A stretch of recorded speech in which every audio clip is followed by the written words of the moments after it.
Para saudara dan saudari yang Tuhan cintai, selamat pagi dan selamat bertemu lagi dalam renungan harian dari Paroki Santo Fransiskus Assisi Apeo, edisi hari Selasa, tanggal 14 Januari 2025, dalam masa biasa yang pertama. Mengawali hari yang baru ini, kita hendak mendengar dan merenungkan sabda Tuhan. Marilah sebelum kita mendengar dan merenungkan sabda Tuhan, kita berdoa.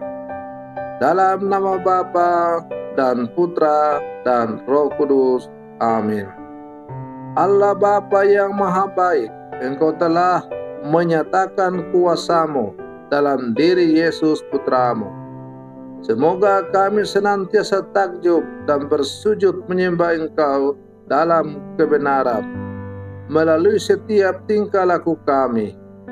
Bersabdalah ya Tuhan, kami siap mendengarkan. Terpujilah Engkau Bapa, Putra dan Roh Kudus, kini dan sepanjang segala masa. Amin. Para saudara dan saudari yang Tuhan cintai, sabda Tuhan yang hendak kita dengar dan kita renungkan untuk mengawali hari yang baru ini diambil dari Injil Markus pasal 1 ayat 21b sampai 28.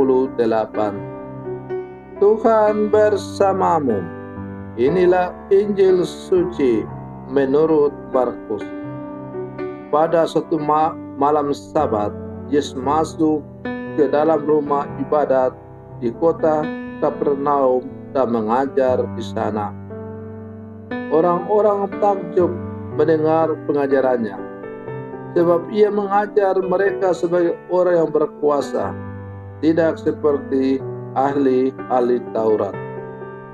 Dalam rumah ibadat itu ada seorang yang kerasukan roh jahat. Orang itu berteriak, "Apa urusanmu dengan kami, hai Yesus orang Nazaret? Engkau datang hendak membinasakan kami. Aku tahu siapa engkau, yakni yang kudus dari Allah." Tetapi Yesus menghardiknya, katanya, "Diam, keluarlah daripadanya." Roh jahat itu mengguncang-guncang orang itu, dan sambil menjerit dengan suara nyaring, ia keluar daripadanya. Mereka semua takjub sehingga mereka memperbincangkannya, katanya, "Apa ini? Suatu ajaran baru. Guru ini berkata-kata dengan kuasa. Roh-roh jahat pun ia perintah, dan mereka taat kepadanya." Lalu tersebarlah dengan cepat kabar tentang Yesus ke seluruh penjuru di seluruh daerah Galilea. Demikianlah sabda Tuhan. Para saudara dan saudari yang Tuhan cintai, manusia adalah makhluk yang terbatas. Keterbatasan tersebut membuatnya takut dan kerap mudah putus asa dalam menjalani kehidupan ini.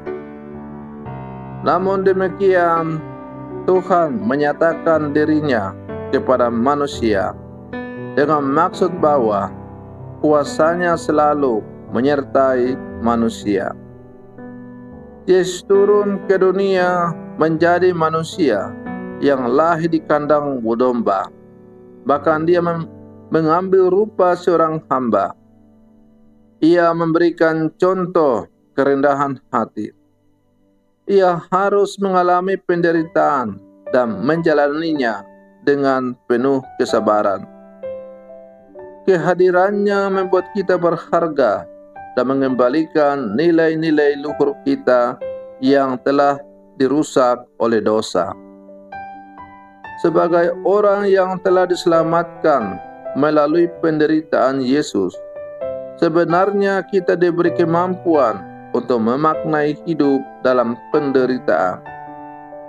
Sehingga apapun yang terjadi, kita tidak pernah menghadapinya sendirian, tetapi selalu bersama-sama dengan Yesus. Para saudara dan saudari yang Tuhan cintai, penyertaan Yesus itu tampak pula dalam kisah seorang yang mengalami kerasukan roh jahat, sebagaimana kita dengar dalam bacaan Injil tadi. Yesus mengajar dengan penuh kuasa di rumah ibadat, sehingga mereka takjub mendengar pengajarannya. Ketika itu, ada seorang yang kerasukan roh jahat. Mereka pun semakin takjub pada saat menyaksikan bahwa roh jahat taat pada perkataannya. Yesus menghadapnya, katanya, "Diam, keluarlah daripadanya." Roh jahat itu pun ketakutan dan menggoncang-goncang orang itu sambil menjerit dengan suara nyaring. Ia keluar dari orang itu. Lewat peristiwa ini mau digambarkan kepada kita bahwa roh jahat itu sangat kecil dibandingkan dengan kuasa Yesus. Di bawah kaki Yesus bertekuklah segala kekuatan, baik yang ada di bumi maupun di surga, karena semua telah ditundukkan kepadanya. Karena itu, bagi orang beriman, seharusnya tidak ada hal-hal yang patut ditakutkan dalam menjalani kehidupan ini selain Tuhan itu sendiri. Para saudara dan saudari yang Tuhan cintai, kita adalah murid-murid Yesus yang hidup di zaman sekarang. Dalam menjalani kehidupan kita ini, ada banyak beban-beban, persoalan, masalah, rintangan-rintangan yang terkadang membuat kita tidak bisa melangkah dengan bebas. Ia membebani hidup kita. Ia adalah ibarat setan-setan baru yang merasuki dan menguasai kehidupan kita di saat ini. Maka sebagai murid-murid Yesus, tidak ada jalan lain. Kita harus datang dan berseru kepada Yesus. Dan yakin dan percayalah bahwa apabila kita sungguh beriman dan percaya dengan segenap hati kepada Yesus, maka pastilah setan-setan kehidupan modern ini yang membelenggu kehidupan kita, yang membuat kita tidak bisa bergerak dengan bebas sebagai anak-anak Allah, pasti akan sirna. Karena itu, sebagai murid-murid Yesus yang hidup di zaman sekarang, tidak ada jalan lain. Kita harus selalu berjalan bersama dengan Yesus. Hanya Yesuslah yang akan mampu menuntun, menerangi, dan mengarahkan setiap persiarahan perjalanan kita di dunia ini untuk menuju kepada tujuan tertinggi hidup kita, ialah bersatu dengan Bapanya, Allah Sang Pencipta, penguasa segala-galanya. Para saudara dan saudari yang Tuhan cintai, semoga permenungan saya ini semakin menghantar kita untuk menjadi orang-orang beriman yang sejati di zaman sekarang. Selamat pagi, Tuhan Yesus memberkati.